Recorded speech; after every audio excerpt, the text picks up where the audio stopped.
وعندك كيزارو اللي بيشوف في ساجورس واحد وهو شايل سفينة الطاقم وعلى طول بيهجم عليهم. ولكن ما هذا يا إلهي، لوفي بينطلق بسرعة أسطورية وبيدي كيزارو ضربة قوية جدا. كيزارو مش مصدق القوة اللي وصل ليها لوفي. بيضحك لوفي بيقول له أهلا يا كيزارو، احنا بقينا أقوى 100 مرة من آخر مرة اتقابلنا فيها قبل سنتين. لوفي تحول لسناك مان وبيهجم على كيزارو بضربات سريعة وقوية جدا بدون توقف. لوفي بيحاصر كيزارو بضرباته من كل مكان وبيقول كيزارو ده المتوقع من الرجل الذي هزم كايدو. انت يا لوفي مش سهل خالص، بس انا عاوز اسألك سؤال، ليه قرصان زيك بيحاول يحمي في جبان؟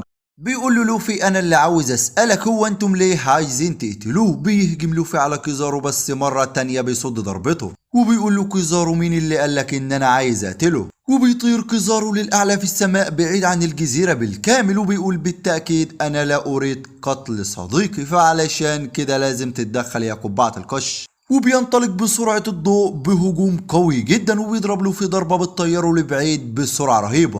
وبيطير لوفي نحو الروبوت في ساغورس واحد وبيخترق الروبوت اللي شايل السفينة بيتدمر. بيبص كيزارو على الروبوت وبيفتكر ان في جبانك قال على الروبوت ده ان هو حلم البشرية في التطور والتكنولوجيا.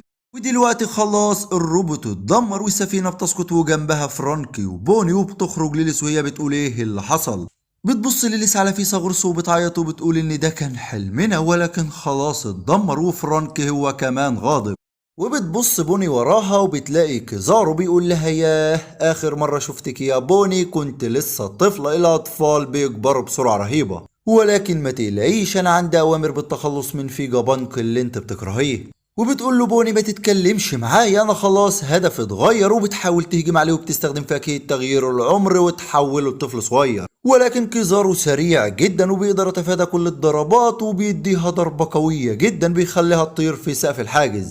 وفرانكي مصدوم وخايف عليها وكان هيجم على كيزارو ولكن كيزارو اختفى من قدامه. الاصوات دي مش غريبة علينا، دي اصوات طبول التحرير. اخيرا وبعد غياب طويل الجوي بوي بضحكته رجع مرة تانية. كيزارو سمع الاصوات وبيقول معقول يكون هو وبيجري له في ناحية المختبر وكيزارو واقف مش قادر يتحرك وبيمد له في العملاق ايده وبيمسك كيزارو كأنه لعبة وبيضحك وبيقول له ازاي ترميني نحو الحاجز، انا كنت فاكر نفسي هموت. وبيسحب كيزارو للاعلى وسط خوف الجميع ودهشة فيجا بانك لان هو ده محارب التحرير اللي قرأ عنه في الاساطير.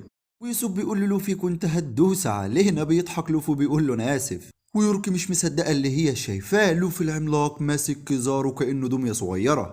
كيزارو بيقول هذا رائع اصبحت الان عملاق. بيقول له لوفي مش هتقدر تاخد فيجا بانك مهما عملت يا كيزارو. وكيزارو بشكل غريب قلقان وبيتعرق من الخوف وبيقول للوفي اتمنى ان انت ما تقفش في طريقنا، ده شأن خاص بالحكومة مع بعضينا. بس طبعا الكلام ده مش بياكل مع لوفي. بيقوم يمسك كيزارو وبيفضل يلف ايده لفات كتيرة جدا وبيطلقه بسرعة اسطورية بعيد عن الجزيرة بالكامل عند كيزارو اللي لسه طاير من ضربة لوفي وحرفيا الروقان كله ولا فارق معاه حاجة، بس بيكون خلاص هيسقط في المية. بيستخدم سرعة الضوء وبيرجع تاني عند لوفي وبيرجع وهو قاسم نفسه لنسخ كتير جدا المرة دي. لوفي مش فاهم حاجة وبيدخل جوه الغيمة وبيبدأ يقاتل كيزارو. جواها نسخ كتير عمالة تهجم على لوفي ولكن لوفي قادر يتفادى كل ضرباتهم. بيتحول لوفي لهيئة العملاق مرة تانية وبيضرب كل النسخ وبيدمرها ولكن بيرجعوا تاني. وبيقول له كيزارو تحولك للعملاق هيخليك هدف سهل لكل الهجمات، ولكن قبل ما يهجم كيزارو لوفي بينفخ نفخة قوية جدا بيطير كل النسخ بتاعته. بس بيرجعوا تاني يهجموا على لوفي ولوفي دلوقتي محتار يعمل ايه. لوفي عمال يهرب منهم ولكن فجأة بيقف وبيقول لكيزارو انا ضحكت عليك وبيرجع بضربة قوية جدا المرة دي بيقضي على كل النسخ.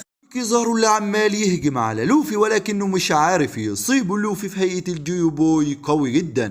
كيزارو بيقول لوفي انا قضيت معاك وقت اطول من اللازم. بيهجم بسرعة الضوء بس لوفي برضه بيتفادى ضربته ولوفي بيجي وبيقول لكيزارو ما تهربش مني تاني.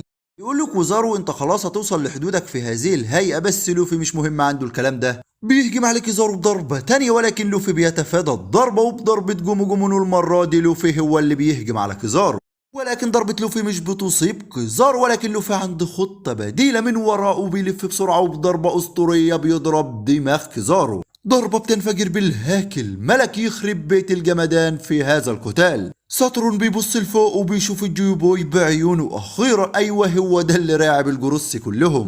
ضربة لوفي بترمي كيزارو بعيد، بس بعدها لوفي فعلا بيوصل لحدود قوته في الجير الخامس وبيسقط على الأرض.